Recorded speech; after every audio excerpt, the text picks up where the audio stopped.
మనిషి పుట్టుకకు మూలమైన వివాహ వ్యవస్థలోనే మార్పు రావాలి, విప్లవం రావాలి. పెళ్లి చూపుల పేరుతో మగాడు ఆడదాన్ని శల్య పరీక్ష చేస్తాడు, శీల పరీక్ష చేస్తాడు. కానీ అదే మగాడిని ఆడది ఏ పరీక్ష చేయకూడదు. సూపర్ సూపర్ అంటే సూపర్ అంతే. అందుకే ఆ మగాడిని ఆడది పెళ్లికి ముందే లొంగ తీసుకోవాలి. ఆ మగాడి ఇంట్లోనే ఆడది పెళ్లి చూపులు ఏర్పాటు చేసుకోవాలి.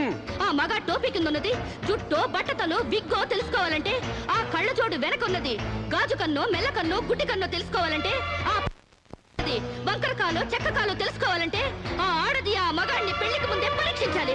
లేకపోతే ఆడది బెడ్రూమ్ లో ఏ చిరంజీవినో నాగార్జున ఊహించుకుంటూ కాపురం చేస్తుంది. అయ్యి బాబు, ఇది అసలైన సూపర్ అండి బాబు.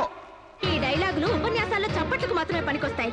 ఈ విపరీతమైన ధోరణులే మనకి విలువ లేకుండా చేస్తున్నాయి.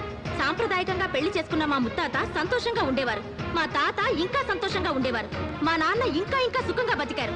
వాళ్ళు పెళ్లాలతో ఆనందంగా కాపురాలు చేసుకోలేదా? వాళ్ళ భార్యలు